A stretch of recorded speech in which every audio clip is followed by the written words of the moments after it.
Welcome back, crummy friends. This is Crumbs, the podcast about crumbing around.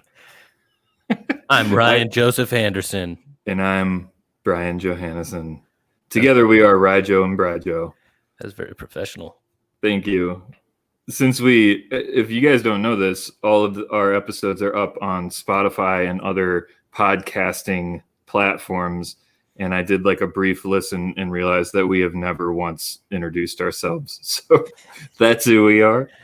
We do this thing. And that's usually we just drive straight into ranting. Yes. No road bumps, no nothing. You don't need to know my name, just know that I'm pissed off. Exactly. So, Ryan, what are you pissed off about this week? Same thing I was pissed off about last week. Only it's worse. Yes. This was in the saga of 2020, maybe the worst week, I think. It doesn't feel like it in a lot of ways because we're so like used to horrible things happening and are kind of numb to it. But it just seemed like with what happened in Kenosha and the hurricane and the celebrity deaths was a pretty rough stacking of things. Yeah, this week had it all. Yeah. It was almost like a preview for 2020. If they made a movie of 2020, they would just show this week. But doesn't every week kind of feel like that? It does. It does feel like that. And I think there's a difference between what it feels like and what's actually happening. Because like there are a lot of bad things happening every week, but and the RNC was this week. It was just kind of it was just stacks on stacks on stacks of misery. Look, I have been playing music for a very long time, and I know what a person on a cocaine-fueled bender looks like, and it looks like Donald Trump Jr. and his girlfriend. That was insane. That was epically insane. The screaming. I tried to turn it into a meme, where like the punchline is "the best is yet to come" while you're like screaming, but it's hard to do it because like I feel like the best memes are like the person when it's like if it was like my friend saying you're too drunk, you got to go home, and then it's like me, the best is yet to come. Like those memes generally work if you want to be the person in the meme, but nobody wants to be Kimberly Guilfoyle. When this comes back and I play shows with you again, I'm giving that to every sound person to do as your like play on track. Like I want to introduce you and then the best is yet to come. Then straight into Sinatra. Yeah, which was like the best part of it. You expect it to be like a metal song or something, but it's just like the best is yet to come and babe. And then Melania Trump wore a green screen as a dress, and you like that had to be intentional, right? I don't know how that slips through the cracks. That doesn't slip through these days. The best one I saw is when people were just putting videos of them with Epstein on her dress. That was on like the Daily Show. That was like that wasn't like some niche meme. That was on the Daily Show. I watched Colbert Report one night, or that's not a show anymore. The Colbert Show, that's the one. Mm-hmm. And I just turned it on because I'm not going to watch the RNC, but I was curious, and I have to not go on Twitter every 10 minutes. So I'm like, I'll see what he says, and it starts, and he's just like, yeah, I didn't watch it. I couldn't bring myself to watch it. I know it's my job to watch it, but I didn't. Well done. I didn't. I turned it on for less than 5 seconds and was just like, what am I doing? Like, I have so many better things to do with my time. And I don't know. But it was a rough week. Right after our show last week, it came out that Justin Townes Earl had died, which was really I mean, a lot of people have said this. It wasn't necessarily surprising, but at the same time, it was like completely shocking to me. And it kind of shined a light to me on just like how people are doing mentally with all of this, because we didn't know how he died for a while. It's a suspected drug overdose. And I don't think, and like almost everybody I talked with had assumed it would be a drug overdose. But like, it's something that I think people haven't talked about especially in the realm of music, where there's a lot of talk about venues closing, about lost revenue, about not uncertainty about when we can come back. And we've touched on this, but this is the longest period of time that pretty much everybody who's a working musician has been home in a very long time. Yeah, it's nuts. And I think for a lot of us, the traveling and the being out there is part of our like therapy, and it helps keep us sane. And it's just part of our routine. And when you just pull the rug out from underneath musicians, it can have a huge mental effect on it. I think we talked about this a little bit too. And one of the things that really hit me kind of reading the tributes to him and stuff is how much, and one particular article that I'm not even going to give that guy, but some people let's just say some people are assholes. True. And I think that there was a lot of stuff that was just focusing on the fact that he was troubled. Mm-hmm. Like a little too much. And I went and listened because I hadn't really kept up with his stuff, but those first few records were huge. Yeah. And I didn't have everything contextualized, the timeline in my head, and I went to re-listen to him this week, and the things that caught me immediately were like, that first record was 2008. Yeah. And I was thinking about it, and I'm like, man, in 2008, did we even have the term Americana? I had never heard it before when I first heard Justin Townes Earle. I mean, I'm not saying, but I remember being like hearing alternative country or alt country and like roots music, all of that. I don't remember the term Americana being thrown around. And he was a part of a huge thing. Those records were huge. I think he turned a lot of people on to, I don't know, the classic country, great songwriting, amazing finger picker, like just an amazing style. And those records hold up so well. I mean, you and I said this. Yeah. I think those records could have come out this year and been as relevant. Absolutely. But I think that guy deserves a lot of credit for kind of, lighting a spark in being one of the people that lit that big spark in that Nashville thing that happened in the mid 2000s. For me personally, I'd never really listened to country. I was historically aware of who Hank Williams was and all of that stuff, but I had never listened to it. And I knew I was drawn to a country sound, but if you listen to country radio, like I hated all of that. I liked like the Southern aspects of My Morning Jacket, and I was trying to find like this country vibe that I was looking for. And when I first heard Justin Townes Earle, it was like the world exploded for me. It was like, oh, that's what I want to do. That's how I want to do it. And I was a fan of his on like an embarrassing level for those first few records. I've been thinking a lot about how my own life is like intertwined with his career, and it's pretty shocking, like the parallels of or just like how much he was a part of my life as in my early 20s. The first thing I ever wrote that got published was a show preview for a Justin Townes Earle show. The first time I like played to a big room to a lot of people, I was opening for Justin Townes Earle. It was just, and I wanted to be him in a lot of ways.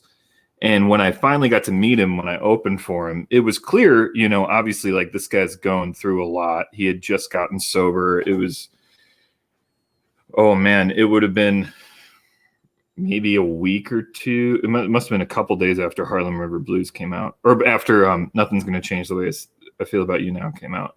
And so he had just gone through that huge because when Harlem River Blues came out, then he got arrested in Indianapolis, and then it was kind of, he was out of the picture for a while, and he was just getting back to it.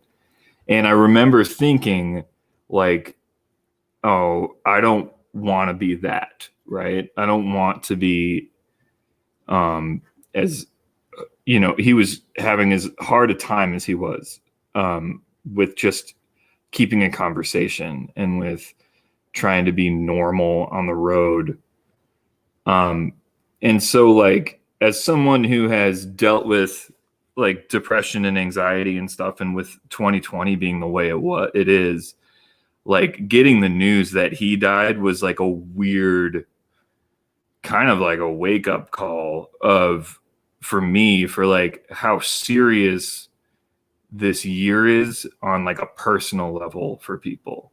Because I think we've been thinking about it and talking about it a lot in global terms, in national terms, and it seems like the instinct when something bad happens is to, like, when there was a hurricane, or when we had the derecho a couple weeks ago in Iowa and Cedar Rapids got hit so hard, it was, all the news stories were about the amount of crops that were lost, and the amount of trees that came down.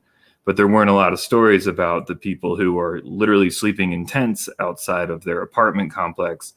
And like the personal aspect of everything has been dumbed down, I think. And I think it's worth pausing and thinking about how this is affecting people on a personal level. And if you know people who are struggling, or have struggled in the past, or you haven't heard from them in a while, especially if they live alone, it's certainly worth just reaching out and just saying hi, seeing how they're doing.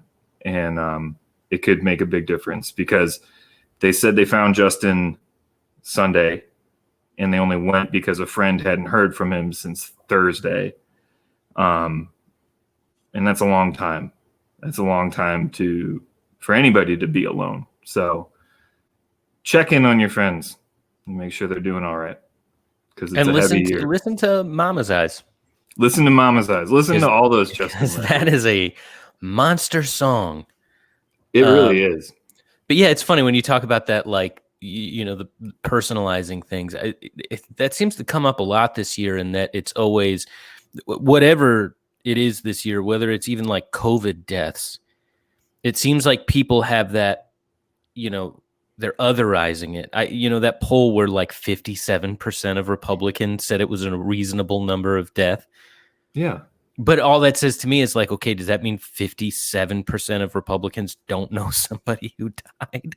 Because, right. The second that happens, what happens to that number? But all of this stuff, I think, even to tie into what you were talking about, or music, I saw this week that, a really old and well-loved jazz venue in DC just closed its doors. That stuff's going to start happening. And as this year rolls on, I think it's easy to kind of have to push all this stuff. You can't pay attention to this stuff all the time, because you'll go insane. But just, it's very real, and these things are popping up. They've been talking about that legislation to get through for help for venues now for months. Right. And there's still no movement. There's little things happen here and there, but I'm nervous that it's going to be too late by the time by the time they do something. Is it going to be too late for a lot of these places? And that's the same with, this PUA money. I think people don't realize, when Congress took a break and Trump put his crazy executive orders through, I mean, that actually affects real people, and it affects our industry completely. Like, those are the people that are getting that money. I mean, there's a ton of people getting it, but that's our industry. And I have had some interesting talks, even with family, where those people start talking about that stuff. I'm like, you realize that's me, right? Right. Like, you realize that's me and everybody I know. Right. It's everyone. And the idea you hear a lot of in the comment section of, like, These people need to go out and get a job and not just be given money. It's like, man, unemployment is 11%, I think. There aren't jobs. And these are people who have built careers around skills that are only applicable to people being together, you know? And if the answer is, you know, you need to go bag groceries, you know, there's only so many of those jobs too. There are people who need help, and they're going to need help. And we can't just say, we're going to stop helping you, go get a job, because it's not reality. So the long and short of it, Brian, is I think what we're saying is people check in on your friends and vote. And vote your and ass do more off. than vote. You know, there's a lot of stuff going on. I one of the decisions that I came to this week is I'm like, I can't just mope. You know, I'm writing songs, I'm doing some stuff, but you know, I'm working on a bunch of stuff. But you know, that election is coming up. It's coming up quick. So I'm kind of like, I'm going to dedicate as much time as I can to doing stuff for that. So like, I'm sending postcards to swing states this month. Sweet. You know, whatever you can do, because man, you know, was I on Team Biden earlier this year? No. Am I like, you know, ready to get a Biden tattoo on my neck right now? Absolutely. Yes, anything it takes. Careful with that talk, since Jen is a tattoo artist. You might end up. She's warming up the gun in the other room. We're gonna have a live tattoo of Biden on Ryan's neck. Yeah, that's for sure. And if you live in Iowa, early voting starts October 5th. It just came through the other day that Cedar Rapids was sued by the Trump administration, and the Trump administration won. So it invalidated all of the mail-in ballots that were just sent out without people requesting them. So if you did that and you're in Cedar Rapids, or if you're in Iowa City, keep an eye on that, because they're suing Johnson County too. And to me, I'm going to go vote in person early. And if you have a month to do it in Iowa, you pick an off time where you can just take an hour and go, and there's usually nobody there, and you can just walk in, vote, and leave. And that way, you know, your vote's counted. Really important. Yeah, I'll be showing off my new Biden Harris neck tattoo at all the polling places. I could see Liz applauding that. Hey, you know what's a great idea? Take a community that just got totally devastated by a storm and make it harder for them to vote. Yeah, let's sue them. That was and the lawsuit was filed literally, I think, the day or 2 days after the storm. Like, this wasn't something that was happening for a while.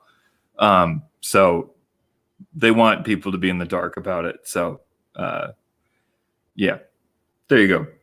So with all that wonderful positivity, should we bring our guest on, Ryan?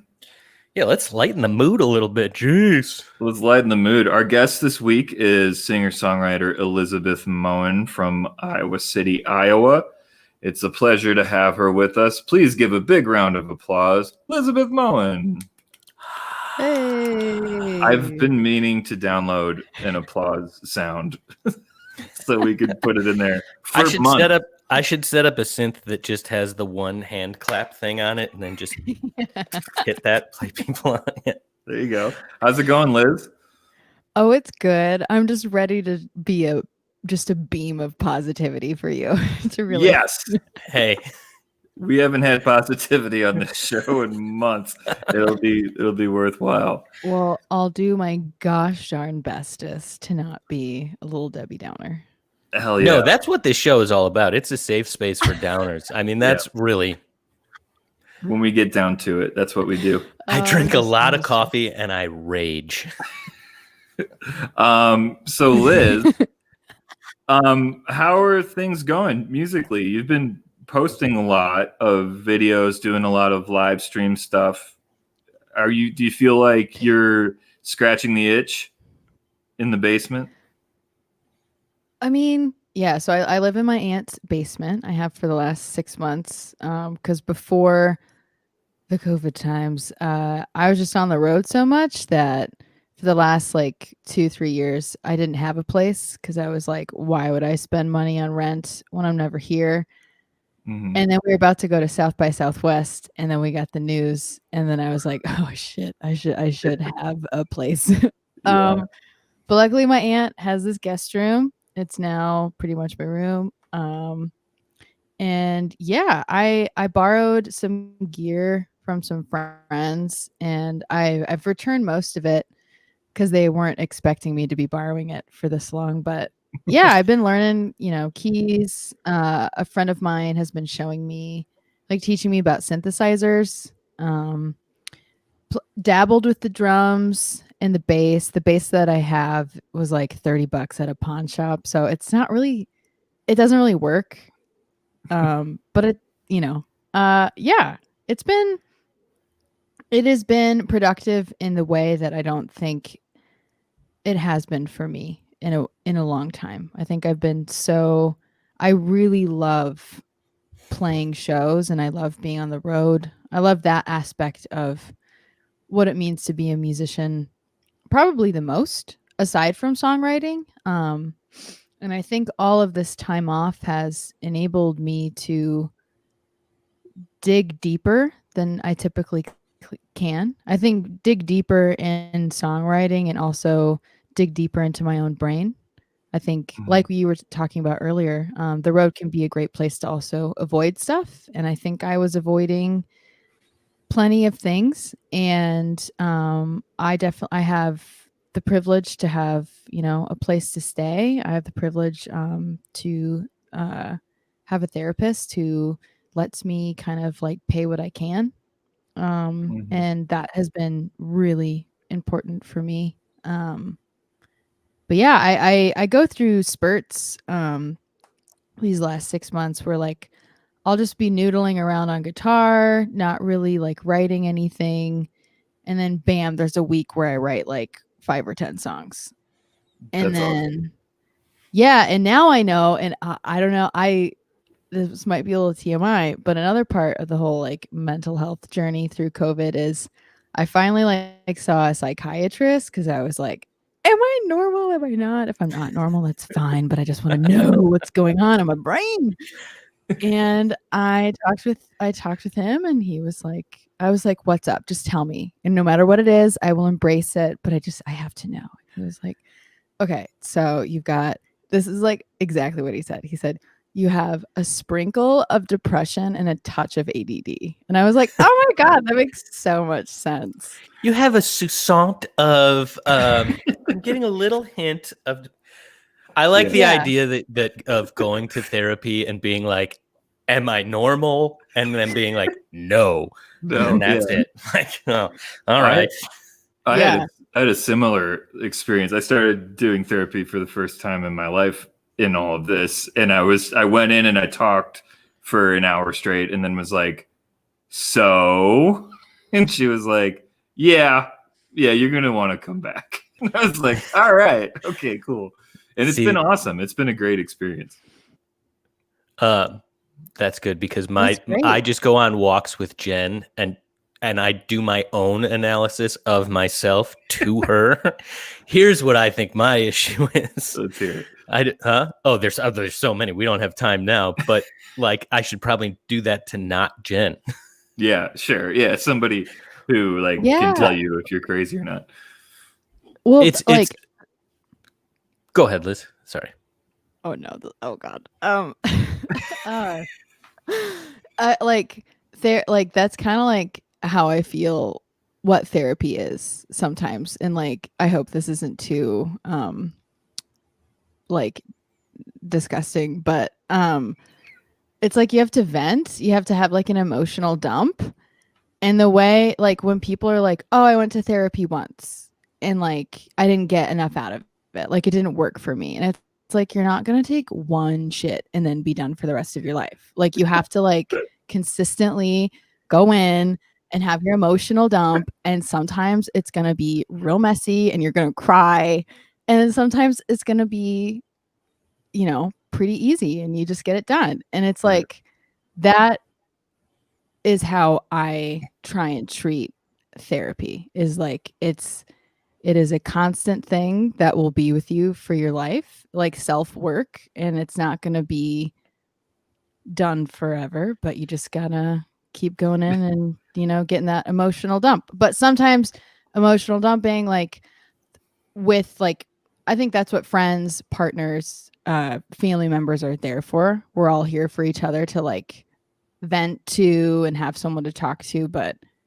yeah, I think that's what's been so helpful for me with having a therapist is like that person is there where it's like I pay you to like whatever I can, muster up for that week or that month or something, and I'm just gonna dump all of my shit, and she's gonna listen and be like, okay, Mhm. and There you that's go. what it is.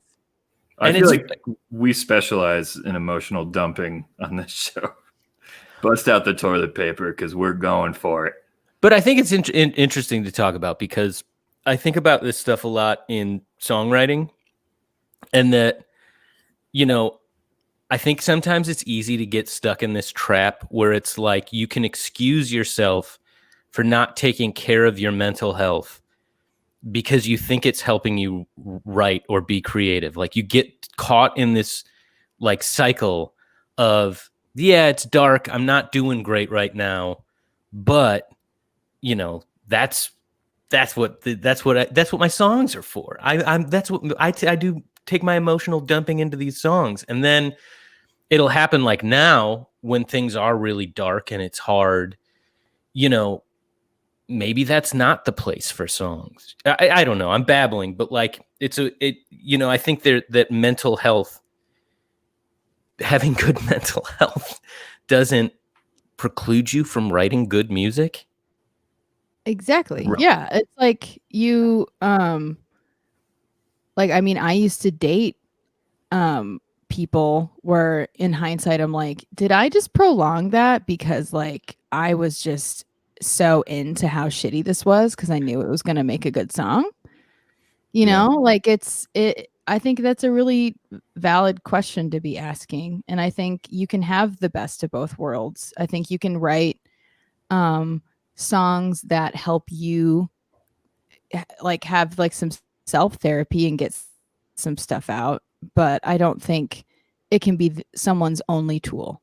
I think like through the last 6 months I've learned that I don't know where I would be without having art, without having something to get my feelings out. It used to just be guitar, and now it is, writing and singing as well. But I think we need that tool. It's like a hammer. I feel like songwriting is like our hammer for our mental health, but we need the nail too. Like you can't just hammer something. You have to have like therapy or like and if you aren't in a position to see a therapist, like there are a lot of free apps and like free things online like to help you, guide yourself. And there's like a thing about like the tortured artist thing that is seductive, kind of what we were talking about. There's a thing about like writing about your real pain and the things that are going on for you. The songs get better when you have perspective. And like for me at least, I feel like the songs are best if I'm writing about what happened later and I can contextualize it in the world. And therapy is a huge benefit for that. Like in all of what's going on right now, I am feeling many things about the world and about how things are going, but it's really hard for me to put it into a song because like I don't want a song where I'm just like everything sucks. Like I want it to be something that is meaningful and relatable and a good story that can get out and connect with people. And therapy has been huge for me in just putting it in perspective and narrowing it down and just having something or somebody I can just say all these things to, and then you kind of hear it come back to you, and then it helps you formulate these thoughts that you can now turn it into a song.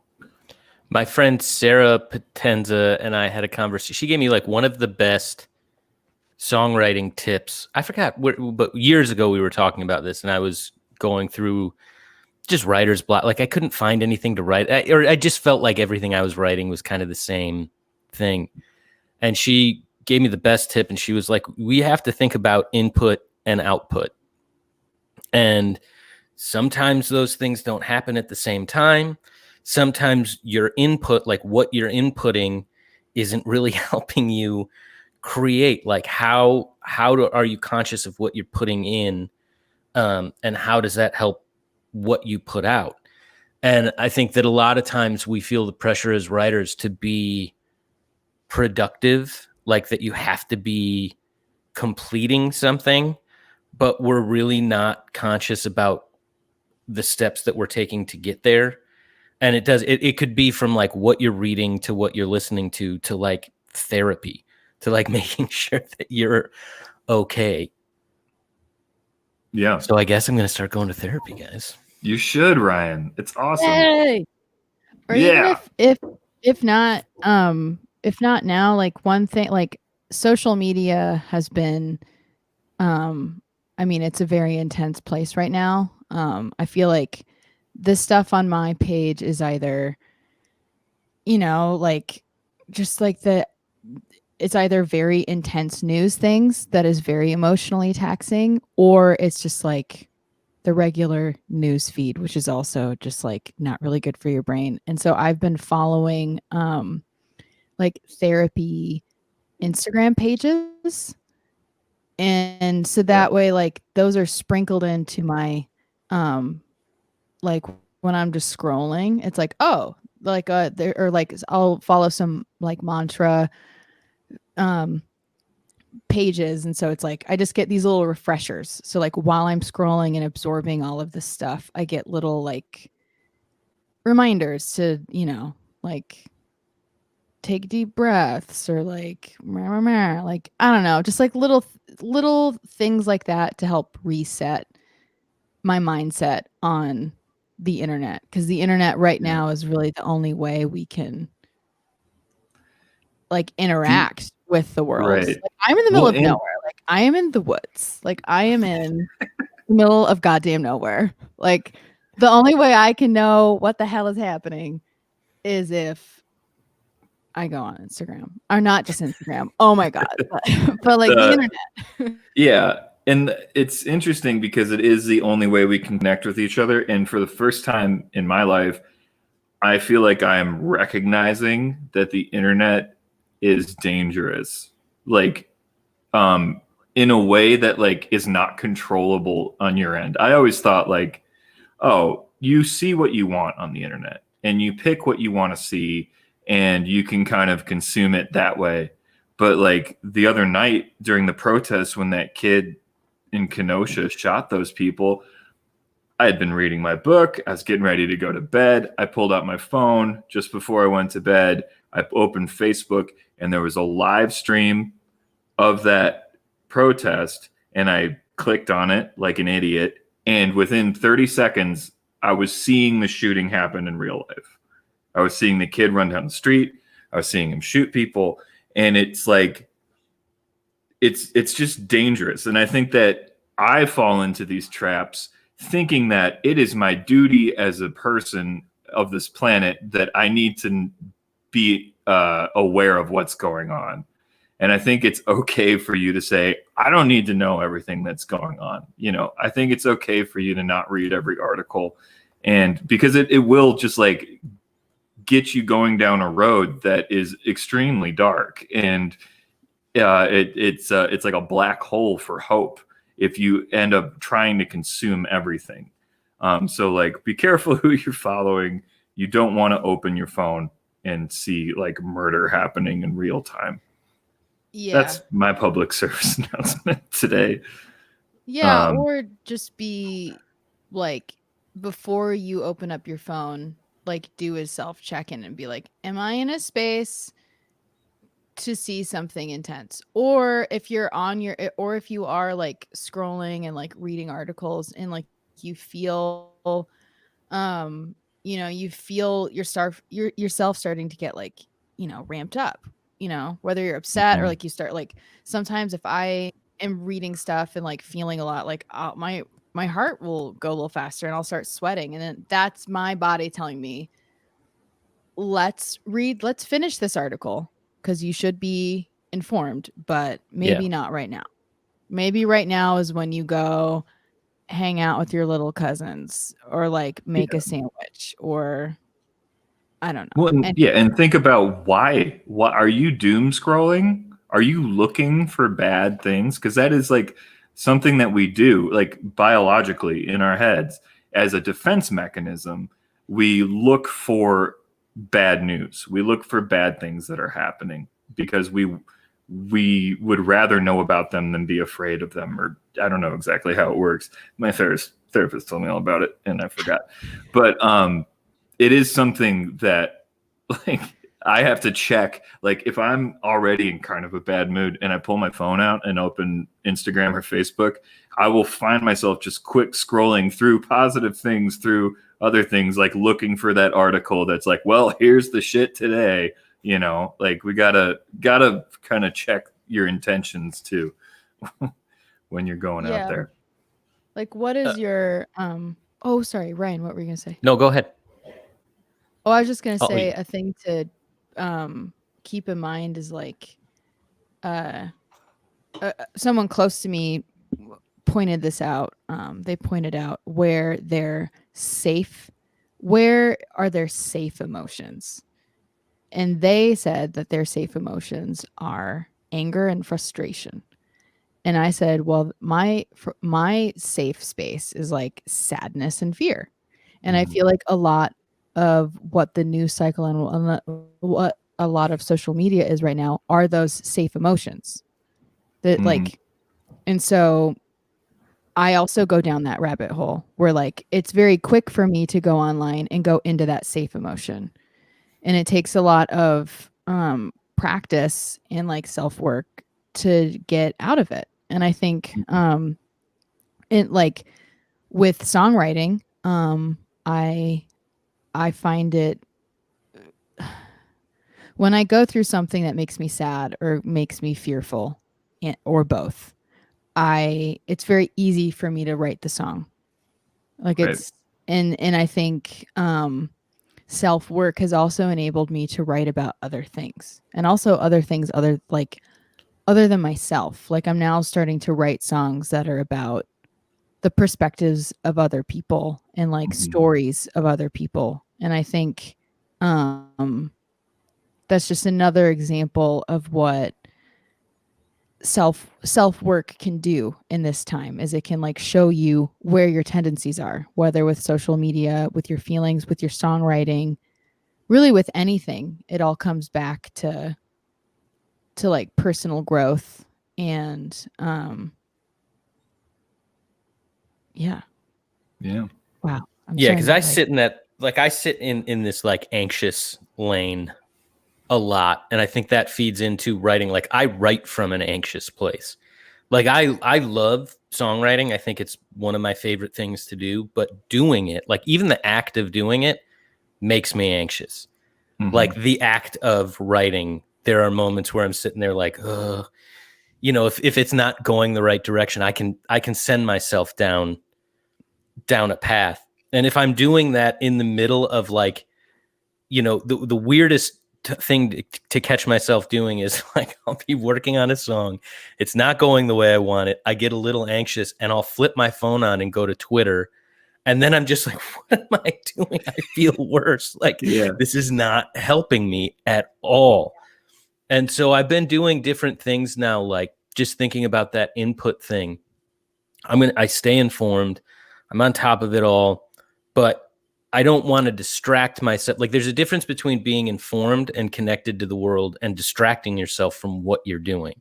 And a lot of times the thing with the phone and the internet and Twitter and all of that is it's distracting you, and your anger can distract you too. Like, oh, great. Well, now I'm pissed off and I need to be pissed off at this thing.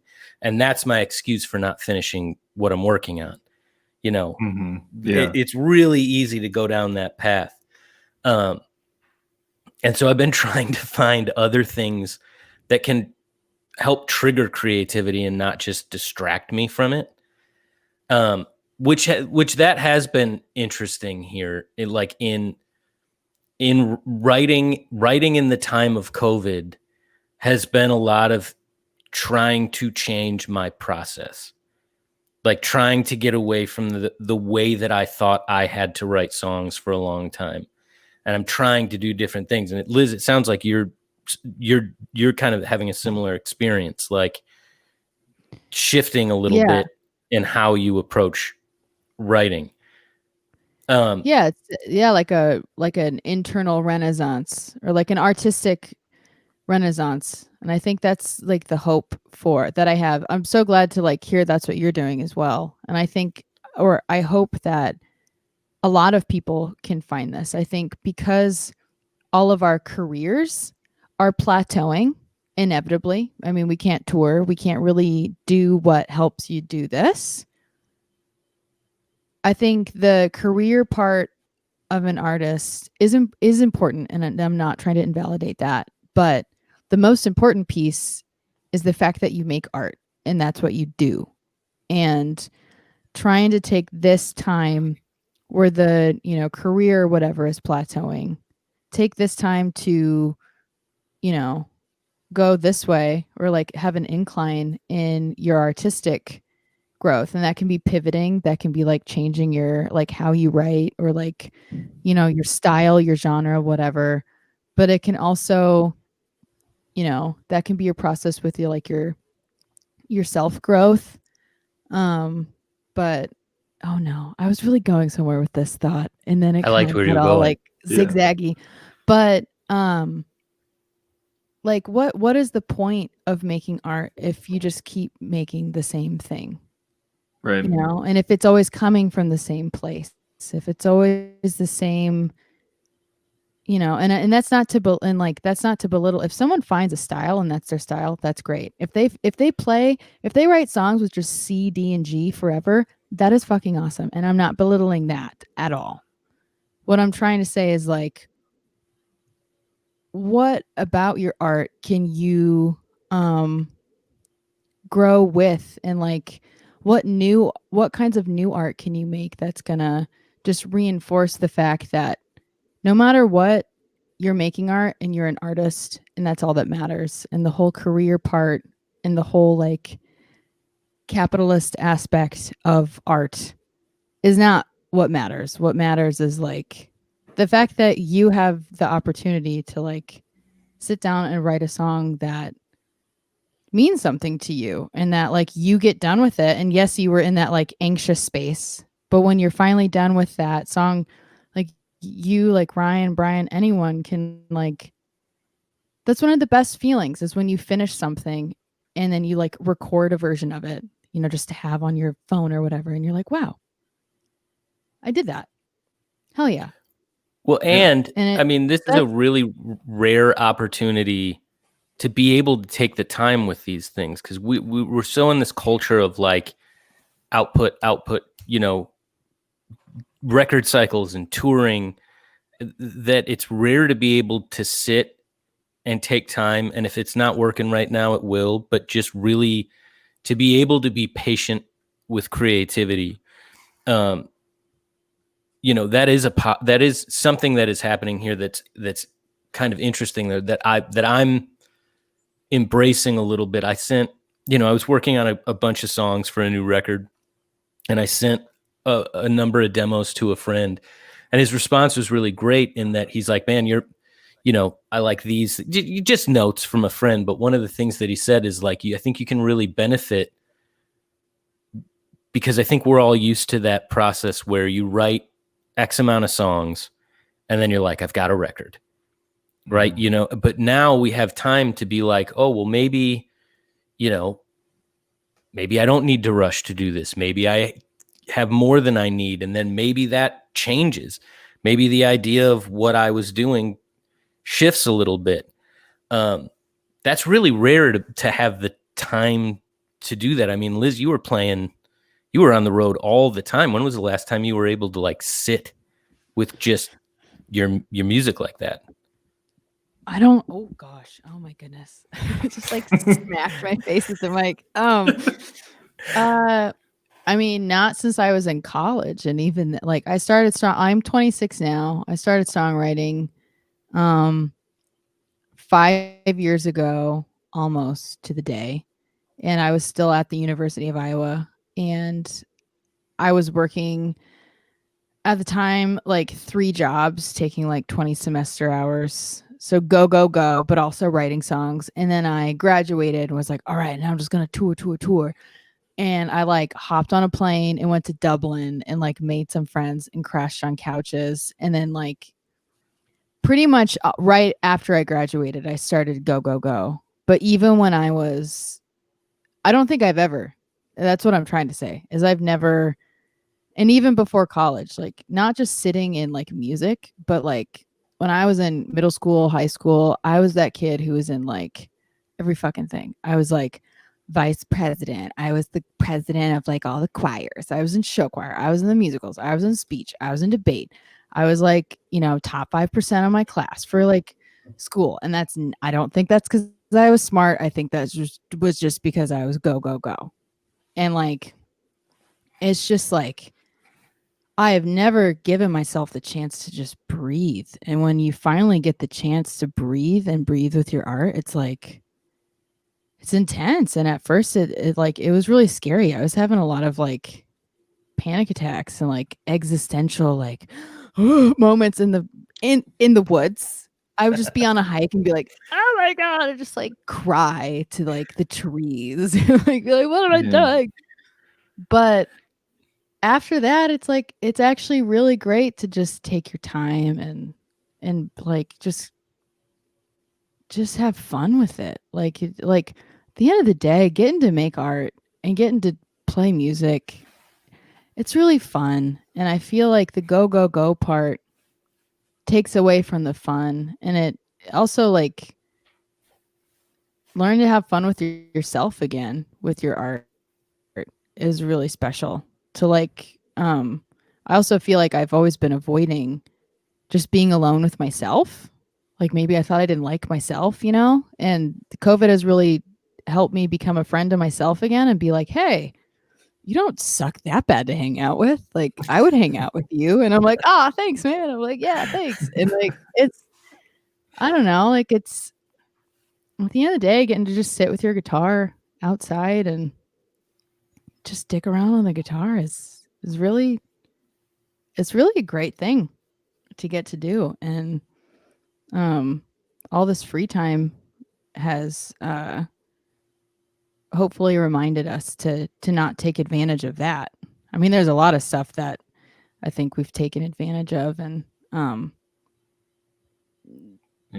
only internal renaissance, mode for our art, but like I think there's going to be a lot of stuff that this era of time will change. Hopefully, that's all. Like, hopefully, there's going to be a lot of internal changes that are going to accumulate and change a lot of things in this country and in this world. And when I start to go down that rabbit hole of not hoping and like losing all hope, I try and get back with that thought of like, I think a lot of people are having a lot of big like whoa moments. And that's going to make things really hard right now. But looking out 3-5 years from now, I'm really hoping to see something positive coming out from all this absolute poop. It's just been poop. Um, sorry if I'm talking too much. That's no, because I don't socialize, and also because I got a sprinkle of ADD. So just a salt bay of little ADD.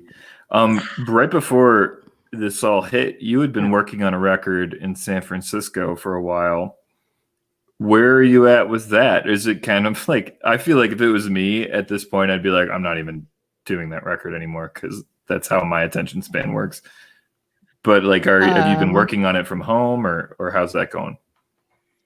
So I finally finished. So my friend Scott, who I recorded out at Hyde Street Studios with, he is going to be my co-producer, and finally finished up that contract with him. And I was, I'm planning on flying out next week or rescheduling to go quarantine with him and his fiance, and we were going to finish it up in his home studio.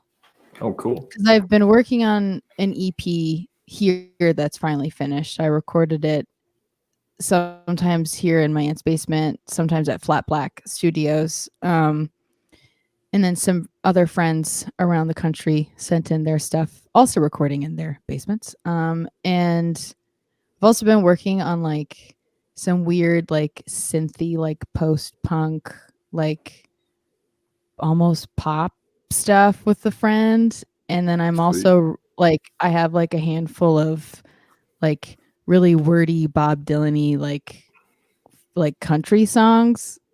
Like there's that record that I'm working on. I'm gonna fly out and finish that up. There are like 13 songs that we're trying to finish out there. But then I have like this 5-song EP that I'm gonna hopefully release next month, and then another like 5-song like pop thingy, and then this other like 3 or 4 song like political Bob Dylan-y thing that I want to release. And it's really great to have all of this stuff, but at the same time I'm like, again, I think that's my little noggin just overdoing it sometimes. Just like I get in hyper focus mode and I just write. And then I have all of these songs and then I'm like, what do I do with them? Sure. And not all of them are good. Like most of them are not good. But like sometimes I get a little overwhelmed with like all of the like options and all of the songs, and I'm like, I want to release the pop EP and the post-punk thing and the Bob Dylan thing, and I want to release the regular Liz Moen thing, and then I want to release the big album. Hopefully someone signs it, and if they don't sign it, that's okay, but I'm gonna be bummed because that means that I'm not worth it, but actually I'm worth it, and it's totally fine. That's what my brain does. If you're working on having an archive at 26, you're doing all right. Yeah. That's a good problem to have. You seem to do a lot of stuff like you've recorded at Flat Black, which is the recording suite, but you know, it's scenic. It's out there with Luke, you know, we've all been there. Great. It's beautiful. You've done stuff in Dublin as well, right? And now San Francisco. Yes. So like environment seems to do a lot for you. Do you like kind of recording in different environments and traveling around to do stuff? Do you think that adds a lot? Is that a really conscious decision of wanting to go somewhere to have that like immersive experience, or did it just kind of happen that way? That's a great question. I think it's a mixture of both. I think sometimes it's just been, hey, I'm here. Let's just make it work. And sometimes it's mostly intentional, maybe not where I do it, but with who. Like I really had an intention of recording in California for that big record with my friend Scott, because I met him at a show like a year and a half prior, and we just really hit it off. And our like the way he thinks about music is different but similar to mine, and we also have just personalities that mix well in the studio, where it's like I don't know, we just have a really good vibe, and I think the vibe is the most important thing. Is like, you can, at the end of the day, like really nice mics and in a nice room is only going to do so much. It's like, what is the energy that you're feeling? I sound ridiculous. Wow. But like the energy in the room, and like there's a reason why like I love recording with, and again, this is a really wonderful problem to have, but I have so many talented, amazing, just like wonderful friends that like here in Iowa, in Chicago, in Dublin, in California, that I love making music with. And so a goal for all of my music is to try and incorporate all of those friends. And so I love recording here in Iowa, and I love Flat Black, and I love the bandmates that I have here in Iowa. And I play with them most of the time. And it's been really special to also get to record with my friends in Ireland and record with my friends in California. And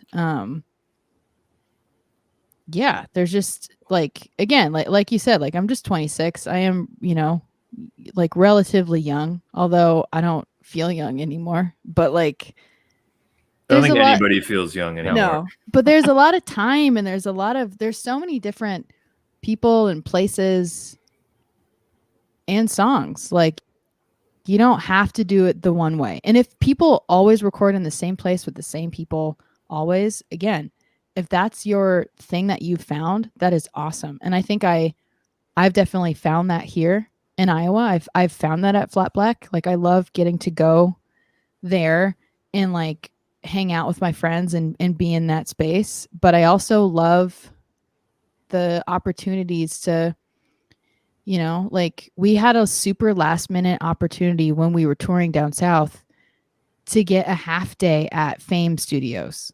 Oh, And it that's was really awesome. it was really hard to pass up. I was like, we aren't planning on this. We don't have time to do this, but like I'm going to regret not being recording in that Sure. room. For And sure. it was a special space. And like one of the songs on the record will be recorded there.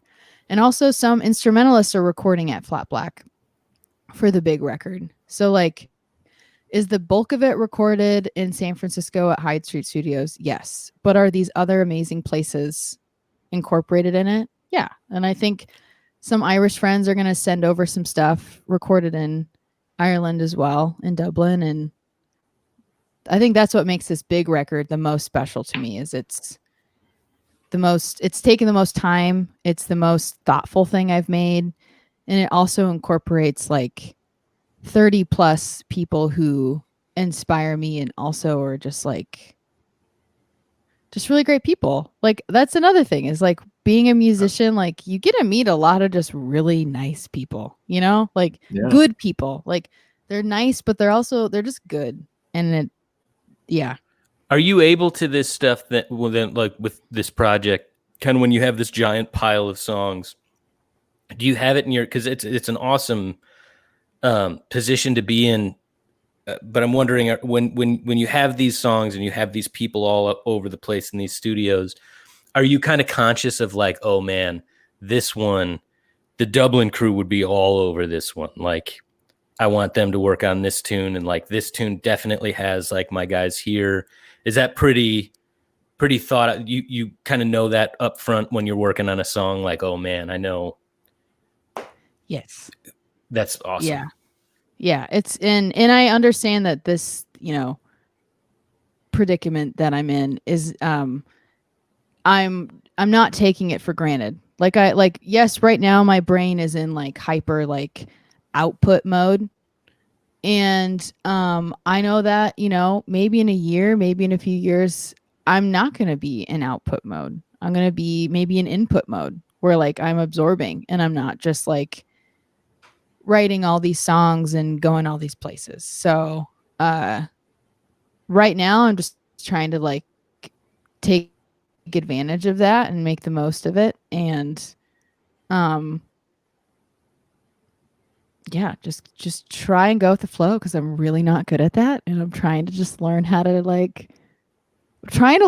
be chill. And it's hard. Like so many musicians are so chill and they're so cool and chill. And like, I can't do that. I can't do that. And I want to so bad, but like so many are good at pretending that they're chill. That's also true. Yeah, and then you get in a studio with them and you're like, yeah, this is anxiety ball here. So these other things that you've been working on, the post-punk thing, the Dylan thing, like is that all just going to be Elizabeth Moen stuff, or are you breaking it up into different projects? Or I don't know yet. I would love to have some side projects. I would also love to like I love being the music is under my name, so inevitably I am, the leader of the band or whatever. But COVID has, really altered this goal of mine. But I really love collaborating, and I love just being someone else's guitarist. I've been working really hard to be a better guitarist through COVID. I'm finally learning slide, and in a dream world, when this is done and when we can tour again, like half the year I'm touring my stuff and the other half I'm just someone else's guitarist, and or I'm in another band. Like I use one of these kind of specific sounds that I'm really playing with, and I create like my own like side, like kind of like punk band, like punk country. That's kind of the vibe of the side project, is like punk country, and there's this other thing that's kind of poppy, and it's like it would be fun to be in a band and not be the band at some It point. is. It is that was one of the best things for my like tour or musician sanity, because like the years of just either it was the band, my band, or it was when I went solo and was just touring that stuff, that it gets really taxing having to be in charge of like everything. And then there would be those things, those opportunities that come up like, hey, do you want to tour and play guitar for this band? It's like, oh my God, you mean I don't, you show up and you get your schedule or you're touring and you're like, I don't have to worry about all of that other stuff. Like, I don't have to worry about the merch. I don't have to worry about an email list. I don't have to worry about the time, any of it. Like, I'm just playing guitar. Oh, it rules. It rules. And then it really affects what you do. Then it trickles back into, your own playing. I love that. I was going nowhere with that. I just missed touring. It just made me think of how much I miss touring right now. Yeah. Like, oh, the good old days. No, that's great. Like I'm really happy that like you can do that and make both things work. And I think I've seen that in a lot of kind of in the Chicago scene and also in the Iowa City scene. There are so many artists that intertwine in one another's bands, and it's really special, like to go to a show and be like, oh, that's so and so. Oh my gosh, they're playing drums for so and so. Wow. Like I feel like I've been so go with like my own tours, and I don't regret any of it, but post COVID, it would be nice to like be more thoughtful in my tour plan and be like, hey, reach out to so and so and be like, you need a bassist? Do you need a guitarist? Because I'm free these months of the year and I want to be your guitarist, and I will not do crazy shit. I'm not going to be able to pull a Dan Padley on you, but I can do some tasteful, sustained notes if that's what you want. And I know my way around an omelet. All right. Yeah. Listen, Padley. That's awesome. Yeah. The thing I've been thinking about in terms of collaboration is like how much I miss writing with a band, which is just such a different vibe. And I haven't done it in like almost a decade, but it's like I bought like a little drum machine pedal with just like pre-programmed like rock and roll 4/4, 120 beat, and it's just like so much fun, but also just like having like a human drummer or like having a bass player that while you're just messing around with a song, do something and be like, oh yeah, and like you get an idea that way. And it's funny because I never thought I like needed it that much. I always thought like I'll write the songs and then you guys fill in the rest. And now that I can't do it, I'm like, I need to do this with people. Have you always been like a write on your own type of person, or do you write with other people? Yeah, I would say 99% of songs that I've written are on my own, but one person in particular has always, there are a few songs of mine that are co-writes with my friend McGurk. She was a poet at the Writers Workshop. She is currently an adjunct professor at Iowa for writing, and I met her right when I started songwriting, and she basically gave me like a poetry lesson, and it was really helpful for how I constructed songs. And since then, there are a handful of songs where I go over to her place and we're just hanging out and I show her the song, and it's definitely in edit mode. And how much she transforms it with her poetic input lyrically is enough to where I'm like, yeah, this is a co-write. And we wrote one night during COVID. Like, she's one of like 3 people who like I see outside of my house. And I was over at her place. We were drinking and I was like, oh, dude, what if we wrote a pop song? And she was like, oh my God. And then we got really drunk and wrote a pop song. And that was the first time where we started together. Where like I didn't bring in 75% of a song or 90% of a song. It was like we just started, and it was so much fun. And that was the first, and I'd say like only song where it was a completely like in that moment we wrote the song together. And I'm really thankful for her for everything she's done for me as an artist. But that really sparked something in me. And I was like, whoa, imagine how wild this would feel if you did that with someone who also plays music. So, like, McGurk is amazing for the lyrics. But when it comes to the melody, the chord progression, everything, that's always been like that pop song. It was just me writing that stuff. Yeah. And when that's like the hardest way to do it too, is just start from nothing. Like, the only time I've successfully ever co-written something with anybody has been, I have this idea, I have these lines, I'm just stuck on this part, and then they help you finish it. But yeah, starting from scratch is really tough. I can't wait to hear a pop song that you and McGurk wrote. That sounds amazing. It actually like it definitely does, like like it doesn't sound like it's like it sounds like some country singer tried to write a pop song, and it's not pop country, to be clear. It sounds like it sounds like Willie Nelson or like Emmylou Harris try to write like a Muna song. I'm in. That sounds even better. I'm way in.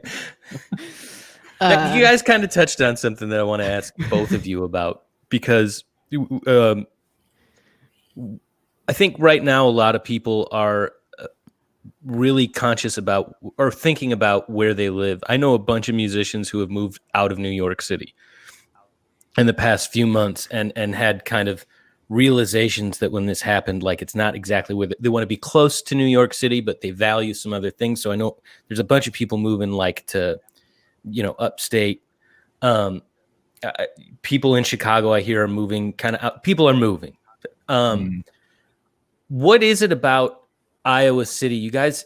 What is it about the scene there? Because you both went to college in Iowa City, and then kind of like, Brian, you moved away. You've been all over the place. Liz, what gets you going back there? What is it about the scene? And especially, like, it seems like there's just a ton of amazing songwriters and players around that area. What is it about Iowa City? Go. You can go first. Okay. Well, lately I've been thinking I don't want to live in Iowa anymore with the insanity of just like the political stuff here. But I think the thing for Iowa City for me is that it is a small pond. And that's not to say that it's nice because you can be a big fish, but it's because you can know all the other fish, and there's no real barrier between someone who is writing their like first couple songs and someone who's been doing it for 50 years, right? Like, it's an awesome place where you can just learn so much from the people around you. I think of like Dave Moore, right? So Dave Moore is an incredible songwriter. He's in his 70s. He comes to all of the shows. He's usually late. He usually shows up right after you finished. Yeah. But he shows up and he's there to support, and he'll tell you stories, and he's still curious and he still wants to know more. He asks you questions as like the young gun who just got started, and it's that kind of like warmth and like two-way street that Iowa City has that has been what's kept me around. It's really cool to feel. It feels very inclusive and it feels very collaborative. Like Liz was saying, like everybody plays with everybody else. I mean, I don't think there's a musician in town that Dan Padley hasn't played guitar for. And it's cool because then you like learn stuff from Dan because he'll like he'll be talking about something he was doing with Dana T, and then it'll be like, oh yeah, okay, and then like it just keeps the wheels turning. It's very diverse in the sense that like if you put a local show together, there's not 15 Americana songwriters who could all fit on a bill. There's like a few of us, and it's more likely that I'm going to end up playing on a show with like Good Morning Midnight, who's kind of more of like a rock and roll, like kind of like he represents a lot of like the stuff I listened to when I was younger, like Bright Eyes and stuff. And then you'll also be on a bill with Dana. And it's just like, there's so much different stuff going on, and we're all kind of forced to be together because of how small Iowa City is.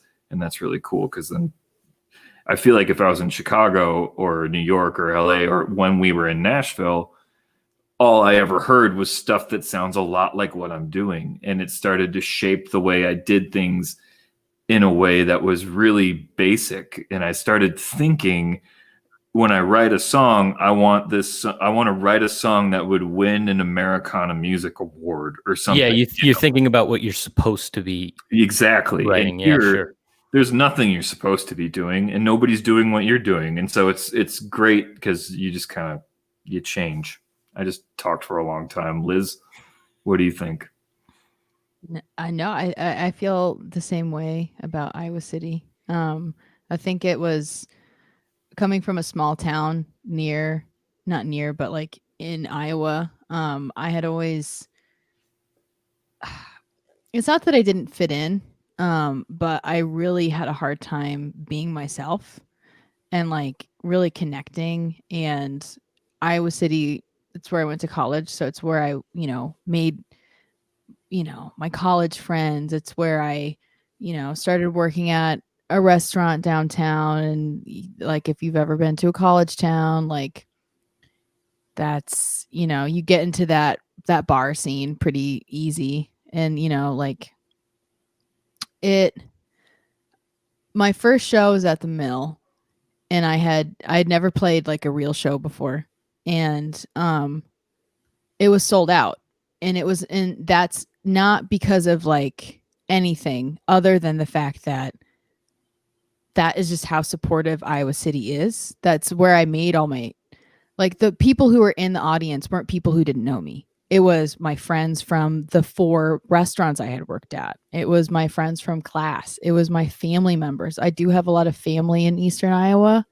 It was other musicians that I had met through going to their shows, or like by going to the open mic on Monday night. Like everyone in that room was people I knew. And now actually the majority of those people do not live in Iowa City anymore, which is another benefit of being an Iowa City musician, is if you can, and I say this to a lot of like bands starting out in Iowa City, I'm like, it's going to be a forever like hard thing for you, because your fan base is going to constantly change and move.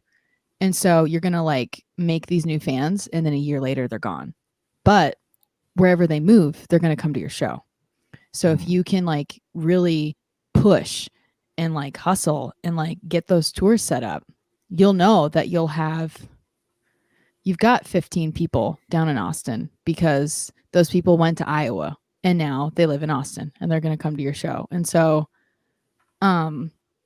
that's the thing I love about Iowa City, is if you can just embrace the fact that it's ever changing, you can really use it to your benefit when it comes to touring, and be like, well, and there seemed like something with Iowa City, because I heard about you a lot before we met through people in Iowa City. Like I'd be in town with Brian or playing something, and then it would just be like, do you guys know Liz Moen's playing it? I think one of the Mission Creek festivals is where I first heard of you, and you were playing like 5 shows. And it's all I heard about, like the whole time. Like everybody was like, Did you hear about Liz? Did you hear about Liz? But it's been like that as you kind of grew and were doing more and putting records out. That never changed.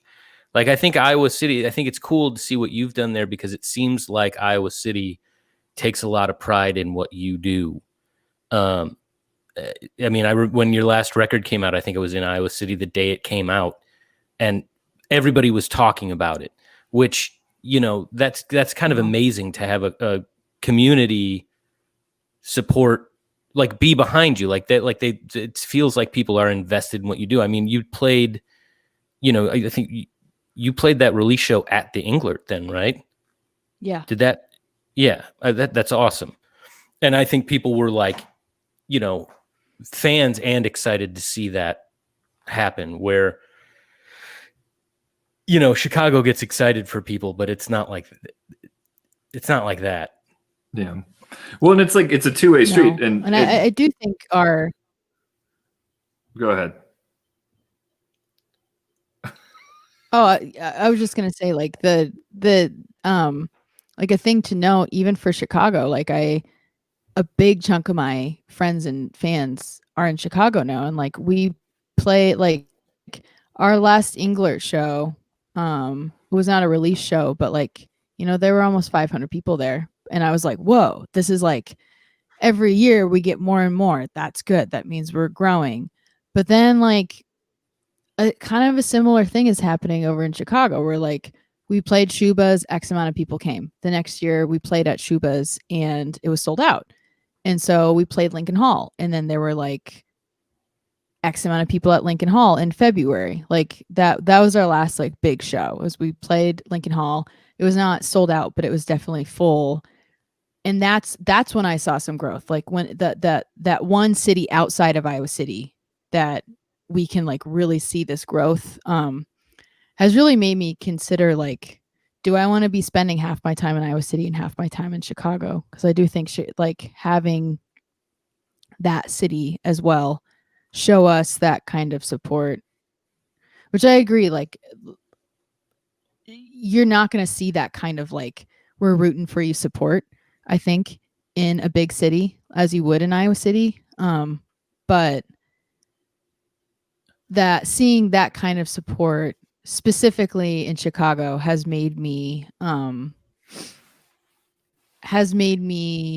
think about potentially moving there. But then at the same time, there is this special thing in Iowa City where there is this, like, connection and the support system, and it's definitely a lot cheaper than Chicago. And I think that's been a big thing that I've been thinking about the last few weeks. Is like, do I stay or do I go? Chicago's great. I mean, the music scene's amazing. It's just, and you know, building up that fan base and stuff is just, it's a huge step. And I just think being able to do stuff, I just think about those places, the Iowa cities, or, you know, Athens, Georgia, back in the day, or, you know, these places where if your roots are there, if you start building there, it's really organic, and then spread out of those places. It seems like there's something special to that, and that I've never been able to put my finger on, because I grew up here. But I've always thought it was cool that Iowa City has a lot of pride in the music scene of Iowa City, of, like, what it fosters. Yeah. Yeah. But yeah, move to Chicago. It's great. Yeah, there's definitely a lot of pride. I wish there was a train from Iowa City to Chicago, a high-speed rail, because that would, now just dreaming. Now we're talking. Well, that seems like a good connecting point to put a bow on this amazing conversation. Liz, thanks for joining us. This has been awesome. We've got some great comments thanks here. for having me. Jeremy Glazer loves this conversation. Dan Padley has all exclamation points. Oh, I love you, Dan. And River's tuning in. Oh, what's up, River? Thanks, guys. Yeah, thanks so much for coming on here. It's been awesome to kind of talk about music and writing on, like, such a human, like, emotional level. And conversations that can tend to get a little bit technical about the future, but it's awesome to just, we're just making stuff and trying to be happy, and that's great. We should put that on a Yeah, Crumbs shirt. I appreciate Making stuff and being happy. Trying to be happy. Trying to be happy, right? Trying. Yeah, that's the most we can do is try. And I really, and like when I was talking about the number stuff and the music business stuff, like that's just numbers, and that's just like that type of stuff isn't the important thing. But I do respect both of you so much as just musicians and people, and also just how knowledgeable you are in the music business part of it too. You both have given me really great advice, and I owe a lot of anything that I've done to people like you who are so welcoming and also excited to like give advice to people who need it when it comes to the business part of this. It's a hard one, and yeah, you guys rock. You guys are great. Well, we're happy to do it. We're all in it together. Thanks. Yeah. All right. Well, we'll see you next week, Crumb Nation. See you next week. Bye-bye. Make stuff and try to be happy. Just try.